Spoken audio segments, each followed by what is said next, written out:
hypocritical systems, political views, governmental strategies, privacy abuse. In God we trust is now a big excuse that's used to strike a religious warfare and a never-ending fuse. The ending times of a revelation scare. They were prophecies to warn us the times were near.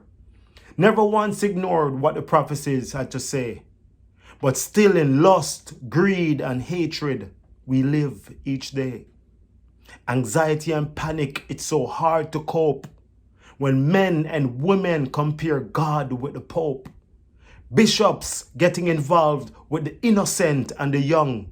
Fathers sexually involved with their daughters and sons.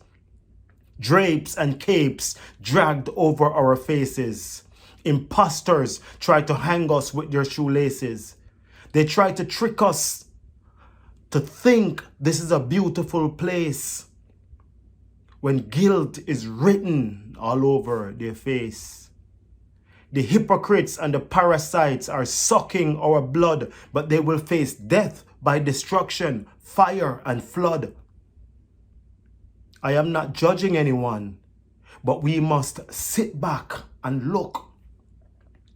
Recollect our minds and rediscover the good book.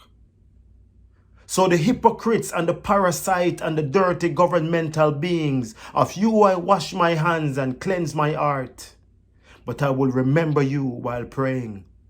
Repent and rejoice in singing, for you brought nothing into this world, and you leave with nothing.